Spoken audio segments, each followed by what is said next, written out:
ধরেন এক বৃদ্ধ লোক হঠাৎ দাবি করে বসলেন যে তার বয়স 400 বছর। তখন আপনি কি করবেন? তার কথায় বিশ্বাস করবেন? না, কোনোভাবেই কিন্তু আপনি তার কথায় বিশ্বাস আনবেন না, কারণ তখন আপনি আপনার কমন সেন্সকে কাজে লাগাবেন। কিন্তু আপনি যদি মুসলিম হয়ে থাকেন এবং আপনার কোরআনে যদি এমন কোনো কথা লেখা থাকে যে কোনো একজন ব্যক্তি 950 বছর বেঁচে ছিলেন, তাহলে আপনি কিছুক্ষণ চুপ করে থাকবেন, মাথা চুলকাবেন এবং বলবেন কোরআনে যেহেতু লেখা আছে, হ্যাঁ, সেহেতু এটা অবশ্যই সত্য।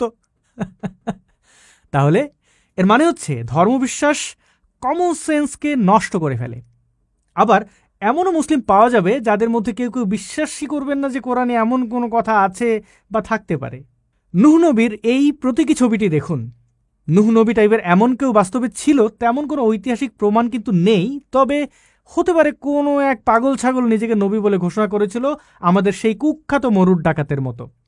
তো এই নূহ নবী কোনো এক মহাপ্লাবনে নৌকায় তুলেছিলেন জোড়ায় জোড়ায় প্রাণী, এবং তার এই কাজের মাধ্যমেই নাকি পৃথিবী থেকে প্রাণ বিলুপ্ত হয়ে যায়নি। মুসলমানরা অন্য ধর্মের অবৈজ্ঞানিক ধ্যান ধারণা বা বিশ্বাসকে নিয়ে তিরস্কার করে, হাসাহাসি করে। মুসলমানদের হাবভাব দেখে মনে হয় যে তাদের কোরআন হাদিসে তেমন আজগুবি কোনো কথাই লেখা নেই, অথচ এগুলো অর্থাৎ কোরআন হাদিস হচ্ছে আজগুবি কেচ্ছা কাহিনীর একটা বিশাল খনি। তাদের কোরআনে উদ্ভট কেচ্ছা কাহিনী থাকা সত্ত্বেও তারা আবার অমুসলিমদেরকে নিয়ে এত সমালোচনা করার কনফিডেন্স পায় কেমন করে? চলুন দেখে নেওয়া যাক কোরআনে থাকা আজগুবি কেচ্ছা কাহিনীর কিছু উদাহরণ।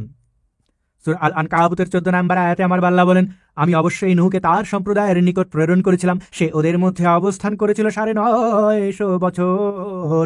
অতঃপর বন্যা ওদেরকে গ্রাস করলো, কারণ ওরা ছিল সীমা লঙ্ঘনকারী। একই লিঙ্কের একটু নিচে গিয়ে ফাথুল কাদির থেকে উদ্ধৃত করা হয়েছে, কোরআনের এই সূরায় বর্ণিত তার বয়স 950 বছর তো অকট্য ও নিশ্চিতই।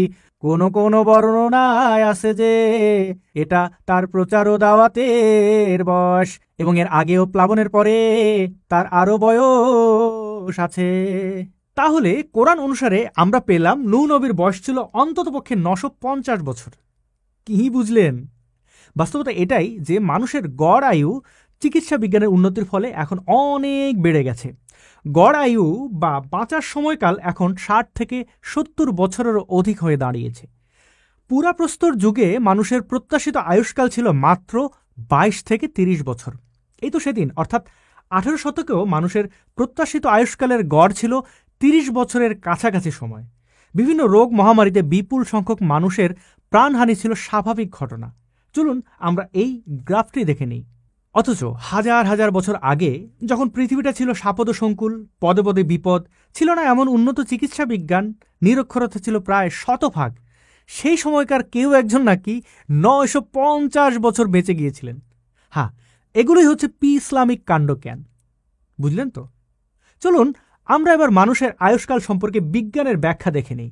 অনেকেরই প্রশ্ন এমন যে মানুষ মোটামুটি 70 থেকে 80 বছর হয়ে গেলেই কেন মারা যায়, কেন কয়েকশো বছর বাঁচে না?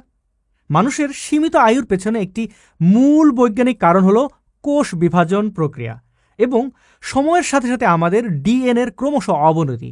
কোষ বিভাজিত হওয়ার সাথে সাথেই টেলোমিয়ার ছোট হয়ে যেতে থাকে। একবার তারা খুব ছোট হয়ে গেলে কোষগুলো সঠিকভাবে আর বিভাজিত হতে পারে না, যার ফলে মানুষ বৃদ্ধ হয়ে যায় এবং শেষ পর্যন্ত দেহের বিভিন্ন অঙ্গ ফেল করতে থাকে। টেলোমিয়ার হচ্ছে আমাদের ক্রোমোজোমের শেষ প্রান্তে থাকা প্রতিরক্ষামূলক ক্যাপ। এই ছবিটি দেখুন, ছবিতে লাল বর্ণের জিনিসগুলোর নাম টেলোমিয়ার। বুঝতে পেরেছেন? তাহলে মানুষের আয়ু বাড়াতে হলে বিজ্ঞানীদের এই টেলোমিয়ার নিয়ে কাজ করতে হবে, আর তাঁরা তা করেই চলেছেন। মানুষের আয়ু খুব বেশি না হওয়ার জন্য টেলোমিয়ার ছোট হয়ে যাওয়া ছাড়াও আরও কিন্তু অনেকগুলো কারণ রয়েছে, যেমন বয়স বাড়ার সাথে সাথে পরিবেশগত কারণ, অক্সিডেটিভ স্ট্রেস এবং জেনেটিক মিউটেশনের কারণে কোষ এবং টিস্যুগুলোর ক্ষতি হতে থাকে। আমাদের শরীরের এই ক্ষতি মেরামত করার ব্যবস্থা আছে, কিন্তু তা নিখুঁত নয়, কারণ আমাদের দেহটা এসেছে বিবর্তনের মাধ্যমে, কোনো নিখুঁত পরিকল্পনার ফসল এটি নয়। সময়ের সাথে সাথে এই যে ক্ষতির কথা বলছি, এর পরিমাণ বৃদ্ধি পেয়ে বিভিন্ন বয়স সম্পর্কিত রোগের সৃষ্টি হয় আমাদের শরীরে। এর মানে হচ্ছে মানুষ অন্য কোনো রোগে মারা না গেলেও বয়সের কারণেই সে একটা সময় পরে মারা যাবে, যাকে আমরা বলি বার্ধক্যজনিত মৃত্যু। তাছাড়া বয়স বাড়ার সাথে সাথে ক্যান্সার সহ বিভিন্ন রোগ হওয়ার সম্ভাবনাও বেড়ে যায় আমাদের শরীরে। এখন পর্যন্ত গিনেস ওয়ার্ল্ড বুকে মানুষের সর্বোচ্চ বাঁচার রেকর্ড 122 বছর 164 দিন। এই রেকর্ড ফ্রান্সের জিন লুইস কেলমো নামের এই ব্যক্তির। এখানে একটা জিনিস খেয়াল করুন, এই যে মায়েদের গর্ভে সন্তান জন্ম নেওয়া, মা বিশাল কষ্ট সহ্য করে বাচ্চা জন্ম দেন, কখনো কখনো বাচ্চা হয় মানসিক বা দৈহিক প্রতিবন্ধী, যাদেরকে আমরা বিশেষ চাহিদা সম্পন্ন শিশু বলি। এরপর বয়স বেড়ে গেলে, অর্থাৎ মানুষ বুড়ো হলে রোগে ভুগতে থাকেন এবং ধুঁকে ধুঁকে মারা যান। তো এগুলো কোনো জ্ঞানী স্রষ্টার নিপুণ পরিকল্পনার ফসল হতেই পারে না। যাই হোক, আমরা দেখলাম একজন মানুষের পক্ষে কয়েকশো বছর বেঁচে থাকা আর আলিফ লায়লার গল্পে বিশ্বাস করার মধ্যে কোনো তফাৎ নেই। এসব বস্তা পচা গল্প দিয়েই লেখা হয়েছে কোরআন হাদিস। তাই তো মাদ্রাসা মক্তব্যে সারা বছর কোরআন হাদিস পড়ে বিশাল বিশাল উদ্ভট প্রাণী তৈরি হয়, যেমন করোনা ইব্রাহিম, 1990 হুজুর, আব্বাসি আজহারি, সাইদি বা মেশিন ম্যান। নিশ্চয়ই আপনাদের এখন জানতে ইচ্ছে হচ্ছে যে কথিত আদি পিতা আদম কত বছর বেঁচে ছিল। আসেন সেটা আমরা হাদিস থেকে জেনে নিই। আদম বেঁচে ছিল 960 বছর এবং 40 বছর হায়াত বা বয়সে গিফট করেছিল দাউদ বা ডেভিডকে। আদম আলাইহিসসালামকে 1000 বয়স দেওয়া হয়েছিল। রুহের জগতে দাউদ আলাইহিসসালামের সৌন্দর্যে মুগ্ধ হয়ে তিনি নিজের বয়স থেকে 40 বছর তাকে দান করেন। ফলে অবশিষ্ট 900 বছর তিনি জীবিত ছিলেন। দেখেছেন তো, 960 বছর সহ তার মোট বাঁচার কথা ছিল 1000 বছর, কিন্তু 40 বছর সে দাউদকে গিফট করে দিয়েছিল। তাই সে অর্থাৎ আদম বেঁচে ছিল 960 বছর। একজনের হায়াত বা আয়ু আবার আরেকজনকে গিফটও করা যায়। ব্যাপারটা দারুণ না? তো সে কেন গিফট করেছিল দাউদকে? কারণ দাউদ দেখতে নাকি খুব সুন্দর ছিল। বর্ণবাদী আদম। ধরুন আপনার জীবন হবে 70 বছর এবং আপনার এক নাতি বা পুতি দেখতে খুব সুন্দর হবে বলে আপনি শুনেছেন বা স্বপ্নে দেখেছেন। তো সেটা শুনেই ওর জন্য আপনি গিফট করে দিলেন আপনার জীবন থেকে 20 বছর। মানে আয়ু হচ্ছে টাকা পয়সার মতো গিফট করার জিনিস।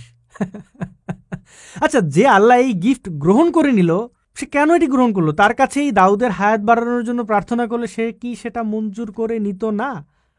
সে আল্লাহ বা বাল্লা এত অদ্ভুত কেন? তার কাছে এরকম এই প্যাচে টেচে অনুরোধ করতে হয় কেন?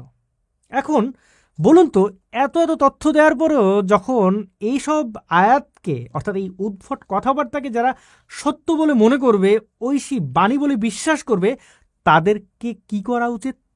হ্যাঁ, ঠিক ধরেছেন, সকাল বিকাল তাদেরকে কাঁঠাল পাতা খাওয়ানোর দরকার।